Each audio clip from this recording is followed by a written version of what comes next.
Welcome, everybody, to JLC Media. My name's Ray Jorgensen. I have my colleagues with me today, and I'll let them introduce themselves quickly. And we're going to be talking about the third leadership principle or leadership behavior when you're responding to an adaptive challenge. And from the last work we did, we talked about in the webinar, what is an adaptive challenge? What is a technical challenge? How are they similar? How are they different? And of course, those get conflated together. So today, we're going to do the third leadership behavior that we've been invited to consider if we want to deal well with adaptive challenges. The first one is get on the balcony and look down at the playing field, look down at the dance floor, watch how the dance is unfolding. As you do that from balcony to dance floor, and it's a feedback loop, you go back and forth and back and forth, you are able, after some disciplined inquiry, you can identify what is the adaptive challenge. And that's what we did last time. What's the adaptive challenge? Today, now that we've been on the balcony and practice field, we've identified the adaptive challenge. Now we're going to talk about how do we actually regulate the distress that people feel in the system. And I'm really quoting directly from the two men that brought this work to us years and years ago, Linsky and Heifetz. It's magnificent work. And we are going to keep that framework alive as we go through this. So this is the third leadership principle, or the invited leadership behavior. So before I go to those, first, tell me what you heard me say and who the hell are you? Welcome to the podcast. So who'd like to go first? What'd you hear and who are you? Go ahead, Vince. Okay, so I'm Vince Starks, and I'm the junior member of the team. Probably the most handsome guy on the team. But it's a pleasure to be here with you this afternoon. Ray, what I heard you say is that this is a continuation from a webinar that we did some time ago. And this, is a third installment. We initially talked about looking up very high from the balcony and being able to understand and work with the team to get that feedback loop going. Secondly, we had a podcast where we had some discussions on understanding, how to move in that environment. And this third leg is how to regulate distress in the organization as a focal point as a result of the things that you learn. So did I capture that, man? Or did someone hear something differently? Mm-hmm. Well said. Who'd like to go next? Sure. I'll weigh in. So Colleen here. And I just, also heard you talk about in the managing distress, how some people confuse and the technical problems and adaptive challenges. And I think when I was hearing you with your focusing statement and listening to my buddy Vince close the loop, what surfaced with me, just even with this topic, is managing distress. And when there's so many challenges and changes, I think sometimes this piece is overlooked, right? Just move forward, get over it. That's water under the bridge, without really being intentional to manage the distress and how that impacts the team's ability really to work together, collaborate to really solve some of these challenges that surface. All right. Yeah, thanks, Colleen. I like what Colleen said. My name's Terry Moulton. I'm a member of the JLC executive team, former Navy Deputy Surgeon General, and been with the JLC over almost 2 years now, I guess. What I heard you say, Vince, on top of what Vince and Colleen said, in summary, really the balcony, back yourself away and take a look at what's going on. And then how do you regulate that distress? And this is the third part of the series here, and that's about the adaptive challenge. And that's what we're going to talk about today. Yeah, so we're going to talk about, now that we've recognized there is an adaptive challenge, people will feel uncomfortable, uneasy, all the way to, I don't want any part of this, or I'll look for a new job. There's so many emotional responses to significant change.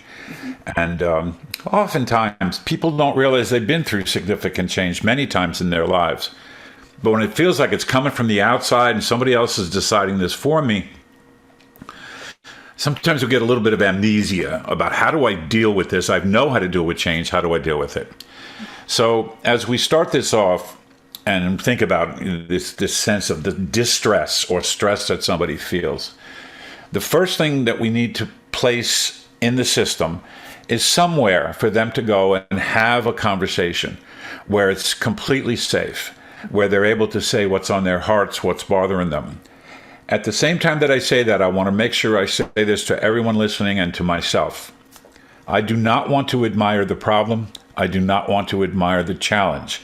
I want to recognize it and try and understand the need for this change so that I'm able to see the way forward. So we're not here to admire the problem. We're simply here to recognize we need to help people have a safe place to say, this really bothers me. I'm upset about this. I don't, And I'm going to do it in 3 spaces, and I'm going to get them to talk about it. So each of you think about something that's changed. And the 4 of us have dealt with some big changes in one of our clients. You can use that one, or you can use another one. Think about a change that has occurred. In order to have a conversation in a safely dangerous space, a safe conversation, I'm going to talk about 3 different things. So the first thing is loyalties. So in a big change, we begin to wonder about, wait a minute, where are my loyalties to other human beings or to the mission being challenged? So that's the first one I want you to think about. And what I did just then, by the way, was framed a question. I framed a question to ask my friends and colleagues about what are some loyalties that may have been challenged through one of these big changes that you have experienced or actually may have initiated yourself, right? What's one of the loyalties or a couple of the loyalties that may have gotten challenged? Who'd like to go first?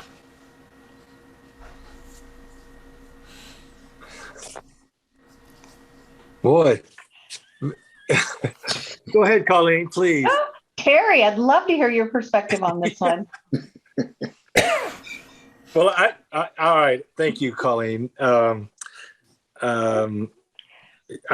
think of a big organization going through a merger and acquisition, and I think about the loyalties. And the loyalties I think about is, hey, this used to be ours. You know, we own this, and it's not our job to give it up. We don't want to give it up because they can't do it as well as we can.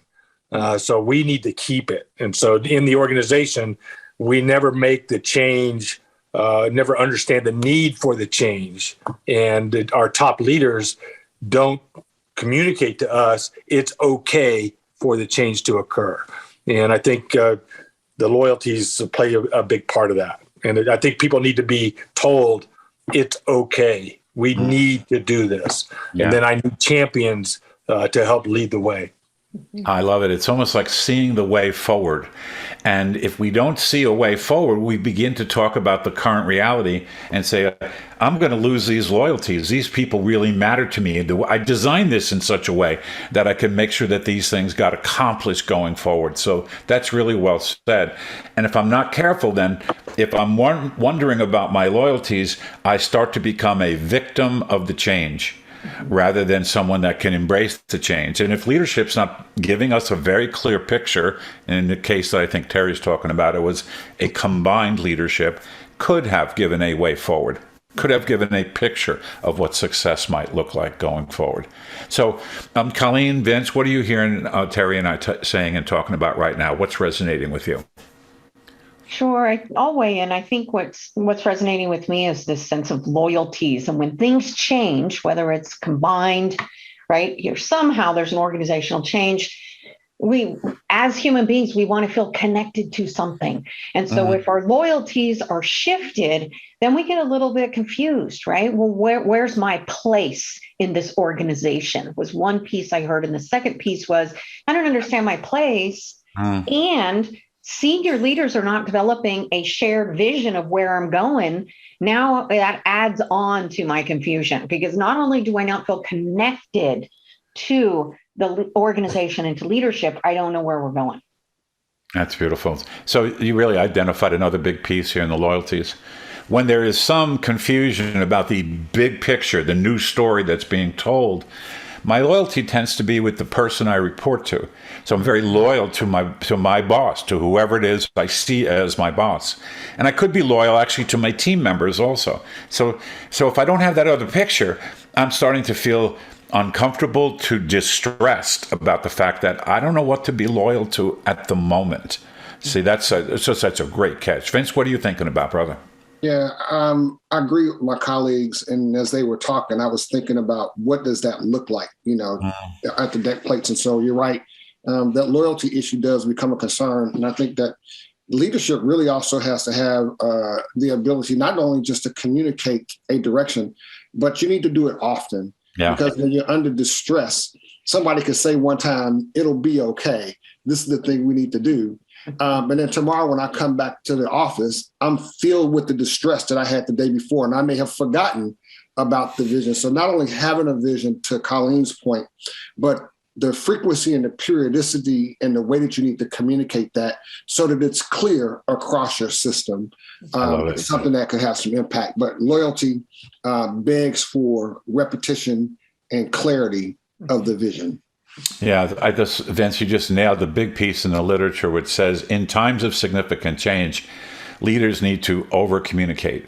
And that's not just the leaders, right? So that anybody who's touching the systems that are going through this big change, they have a responsibility to keep retelling and retelling and retelling the compelling story about why this is so important going forward. Otherwise, we will drift into these spaces of, okay, I lost Colleen as my leader. Now what? I'll go, Vince is my leader now. Who is he? I don't even know if I trust him yet. So all of this begins to cause distress in the system. Back to safe space. Talk about the loyalties that you may be seeing shift and change. The big piece that Vince just restated, I thought was beautiful. One of the keys is to over-communicate the compelling story. Why does this matter? Why is this such a big deal? So that people can see the end state and they can begin to see how they fit in. So notice what we did. Safe space, right? We need a place to go. And not just complain, not to commiserate, but to simply surface what's bugging me.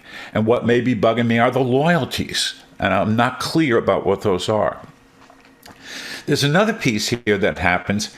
The loyalties are always connected to values. Is the system behaving in a way that I personally have committed myself to? Sometimes we get committed to a human being, and then we realize, no, I'm really actually committed to the values that that human being brings forward. So if I'm missing one of those values, I'm in another very stressful and distressed situation. The values that mattered to me before the change happened or as the change is happening, they still matter to me. If I don't have the space to talk about those values, I get myself I can even feel myself getting stressed thinking about all the times they shifted things for me. As a school person, well, you used to have 7 periods, now you have 6. Now we used to have like A day, B day, C day. Now we have just straight calendar. We're changing from semesters to trimesters. Every one of those felt strange to me. And I felt constantly in this place of flux until I learned how to manage myself. So what are the values I want to keep forward as I'm going through this? So remember, we're in a safe space. We've talked about loyalties. Now, let's talk about values. Where do we get kind of stuck if we can't see the values? Vince, why don't you start us off on this one? Yeah, so, what comes to mind as you were talking about that, I was just thinking as a leader, how do I know how to articulate the values? And so just being aware of what the values of the system is, and then ensuring that you are aligned and understand that by closing the loop. I think leaders don't do a great job at closing the loop and making sure if I'm at this level of leadership that I communicate with the next level to make sure this is the value system that we have and how I see it. And this is how I intend to talk about and execute it. Do I have that correctly and get that confirmation all the way up so that you have good system alignment of the values? I think that people think about their individual values, and sometimes there's a disconnect between what I hold as a value and what I think is important to communicate than what compared to what the system's value is that I'm supposed to take ownership on and make sure that I share with the team. That's So, brilliant. That's just brilliant. That's why people will leave. They'll leave because either they don't trust their boss anymore, their boss is making them uncomfortable. What are you uncomfortable about? They don't match my values. You start interviewing these people, and that's all of the case studies. And I love this. This is Harvard's 100th year of case studies. That's what the case studies show. The values that I hold are not consistent with the values of my boss or the system that I'm working in. I think that's really a big one. Thank you so much, Vince. Brother Terry, what are you thinking? Yeah, while Vince was talking, I was thinking trust, service, and alignment. We sort of, our values don't align, or the new organization didn't align with the values I had.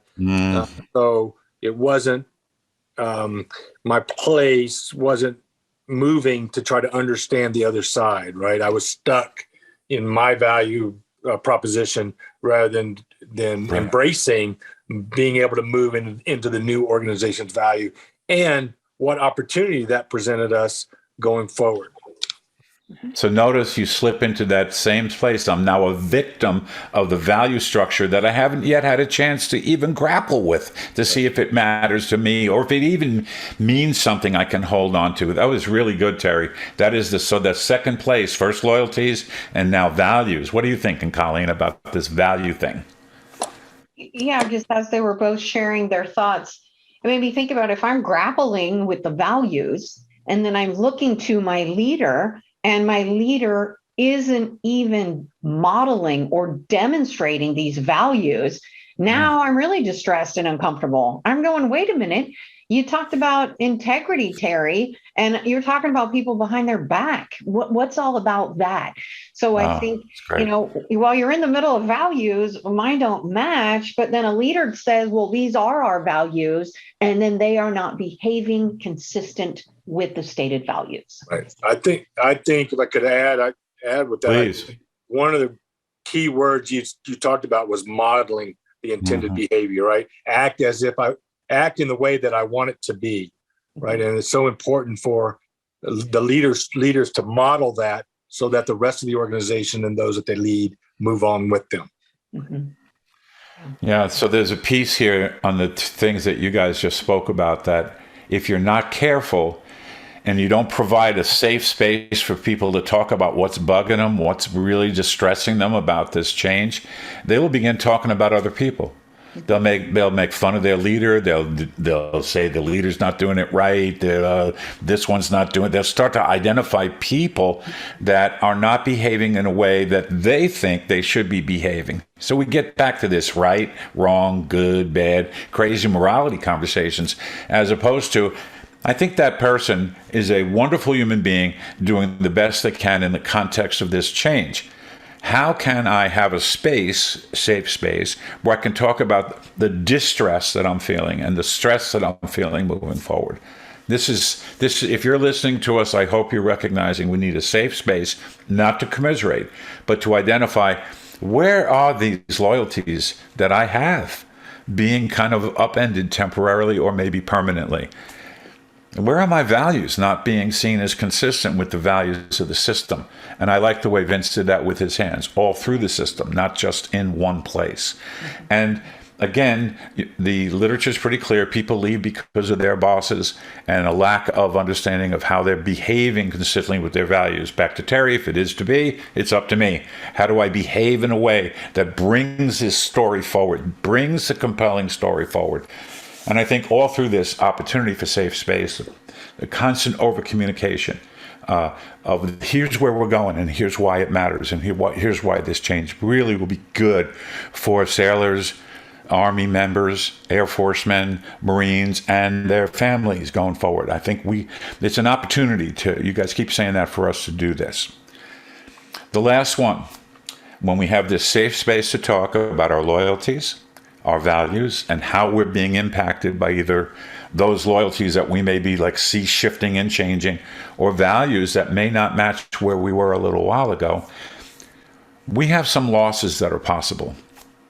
So if I get to work with these three people all the time, I'm pretty happy. If a change happens, they say, well, JLC is being broken up and Vince is going to work on the East Coast with 5 other people and Terry's only going to work in New Orleans, and Colleen's only going to work in Nebraska, and they have all different people to work with. the loss that I feel is intense because I have relationships here that really matter. And that's the part of leadership that we don't want to lose here. The greatest leaders produce, install, and initiate and sustain high-quality relationships. If I think I have high-quality relationships and then they pull these people away from me, that's a loss. What are some other losses besides relationships? What are some other losses that can happen in this kind of a transition? Who'd like to start us off on this one? So I'll take a stab at it. Please. I think that, sometimes as leaders, when the organization shifts and changes, you can lose some of your authority or your perceived authority. Excellent. And that helps define your role. A lot of people define themselves like that. So now suddenly you don't have this role as the organization transition, and you used to be this, but now you're going to be something different. And that's a significant loss. And if it's not, you don't anticipate it, that can be very painful and very difficult, something very difficult to recover from. And you can't always hide that, who you are, people around you see it. And so they're reacting and responding to your leadership adjustment or how you react and respond. So loss of authority and responsibilities is a big part of that for awareness, in my view. But it probably is my comfort zone.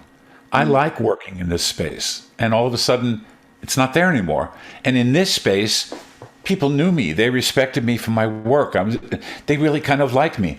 So one of the things that scares me, like change doesn't scare me. It scares me when I become incompetent temporarily, or I feel like I might be. And again, in that safe space, we have this holding space, safely dangerous space. People get to articulate that stuff so that the over-communicating the mission forward and letting people know there is a place for you is something we kind of don't spend much time on because we haven't thought about these adaptive leadership behaviors that we're talking about today.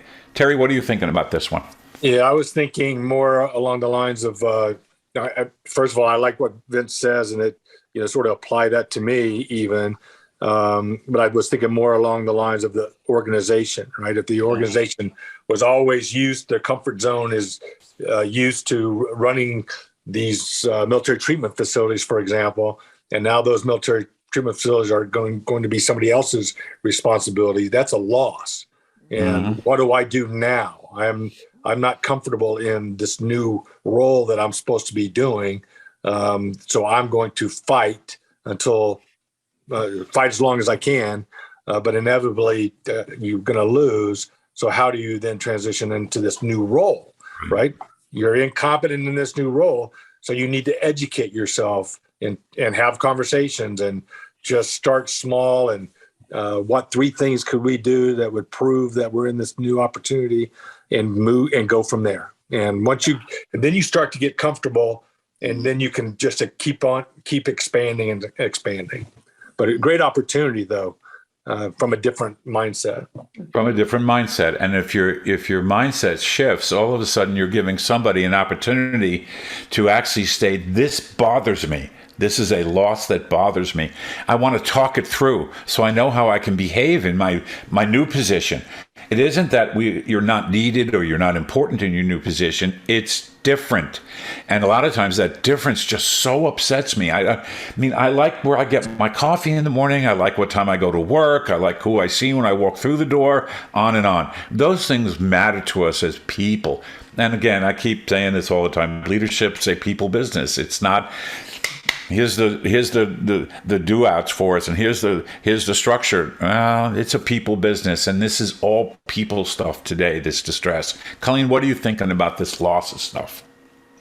Yeah, I think what resonated with me is, just going back to roles and responsibilities and what Terry said. And many times when things are reorganized or consolidated, there is a shift in multiple people's roles and responsibilities. And yet, what I've seen in the conversations with the client is they don't pause to say, wait a minute, I need to now understand my role and responsibility and its impact on Vince's role and responsibility and Terry's and yours, because we are a system.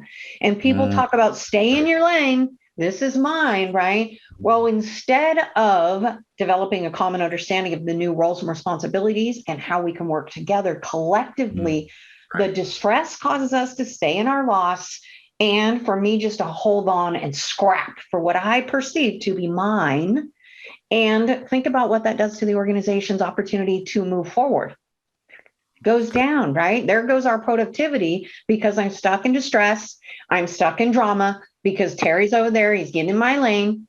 He won't stay away. And I'm not even talking to him about it because I want to keep what has always been. So, Colleen, this is magnificent. So the three of you have done a beautiful job. Those of you that are listening, this is an opportunity for you to lead through change, where you give someone safe space, safely, dangerous space. Talk about, these are the loyalties that matter to me. These really matter. These are the values that matter to me. And these are the potential losses I may be experiencing. I just want to have somewhere I can talk about this so I can reorient myself into a new space so I can become productive in this new change. Or, maybe they decide, I don't want to play anymore. This is not what I thought it was. It could be a new life for me, which then becomes, to Terry's point, an opportunity for a new way forward. Notice we did the third one today. First one, you get on that balcony and you look at from the balcony at the dance floor or practice field, and you stay doing that. It's a constant game. The second was identify the adaptive challenge. But these are constant feedback loops because other ones may pop up again. This one, give people space so they can actually talk about the distress they're feeling, especially around at least three things. There may be more, but we kind of put them in what came out of the literature: loyalties, values, and losses. And the next time we're going to speak, we will move forward and start talking about how to make sure these messages stay in the forefront of people's minds and they don't get lost in the day-to-day work. Otherwise, it's just another nice idea that didn't go anywhere. Notice, ladies and gentlemen, these are ideas that, and beautifully, Vince, Terry, and Colleen showed you how to make these ideas practicable. I can use this in my practice. That was really good. So before I go to say goodbye to you listeners, I'm going to ask each of my colleagues to say, here's one thing I would love you guys to think about as you are grappling with adaptive challenges and you're trying to manage the distress. You've probably heard a lot of stuff today. I hope you got some takeaways. But this is a chance for this team to say, hey, if I'm sitting next to you and we're either having a beer together or a glass of wine or a cup of tea, and I want to tell you one thing to be thinking about as you're dealing with, right, managing distress, here's one thing I would want you to think about as we leave you today. So who'd like to go first? What's that one thing you would tell someone you really cared about around managing their distress about change? Yeah, I'll go first. It's really sort of a phrase that you said, and I think us as leaders, if we adapt this mindset for us, it makes a difference for those that we lead. And so you said, if it's up to me, if it is to be, it's up to me. So we as leaders should take that on and then model that type of behavior and then help the others move forward in that adaptive change. Great. That's great. Thank you. Thank you. Who'd like to go next? So I really liked what Terry said, and if only thing I could really add to that is where you talked about the fact that we're in a people business. And if I were having a beer with somebody, I would just remind them that all of these things that we've been discussing are all focused on how do we as leaders help ourselves to better understand and regulate ourselves. And then that helps us to understand the needs and the relationships of the people around us so that we can help make them better.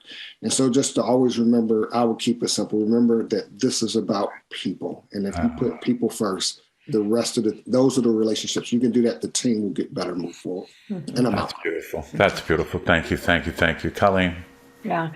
I think just listening to my colleagues, what resonated with me is, the sense that if it is to be, it's up to me. And the fact that this isn't a checklist, right? Mm-hmm. Oh, went on the dance floor, check. Oh, decided what kind of adaptive challenge it is, check. I managed the distress last week, Vince, so figure this out, man, move along.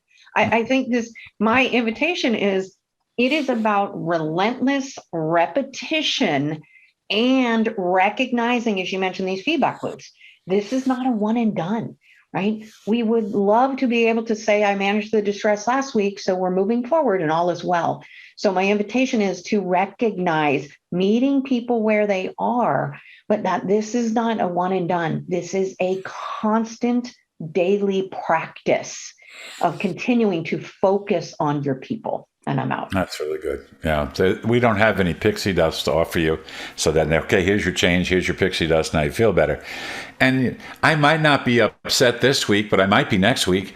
So is there a place for me to go that's safe where I can actually say, this isn't going the way I thought it would, or I'm wondering about myself and what I might lose in terms of friends, colleagues. There just needs to be an opportunity not to commiserate, not to admire the problem, but to speak openly, honestly, in a safe space about how this particular change is landing on me. And I thought that, I think it was you, Vince, but I'm not sure. One of you said something that made me think of the first person I lead is myself. How am I managing my own distress? How am I managing? I lose these people. And I kind of laid it out before, like if I lost this team, oh my God, there's loyalties here and there's values that we share with one another. And there's daily routines and expectations and promises, all stuff that we've built up over time. That would be, to me, beyond troubling. And I need some kind of safe space to talk about that so I can learn how to manage me through this incredible change. So all the really wonderful stuff, ladies and gentlemen that are listening, I hope you enjoy. I always enjoy them. Today they were truly spot on about holding on to giving human beings a space, giving people a safe space, a holding area for them to talk about their distress, talk about how this is bugging me, so that they can work their way through it. My belief is people will work their way through things if they're given an opportunity to explore. And practicing the conversational leadership disciplines, what I heard you say, close the loop, how you doing, how are you this week, all of that plays into this particular domain of managing an adaptive challenge. Ladies and gentlemen, thanks for being with us. Hope to see you again at gojlc.com. And I hope you enjoyed the podcast today. I sure did, and I enjoyed my friends very, very much. And we're out. Sincerest thanks for listening to this episode of the Everyday Leadership Conversations podcast. The Jorgensen Learning Center offers a variety of programs for individuals and organizations to enhance their communication and leadership skills. To find out more about programs and upcoming webinars, check out our events page at gojlc.com.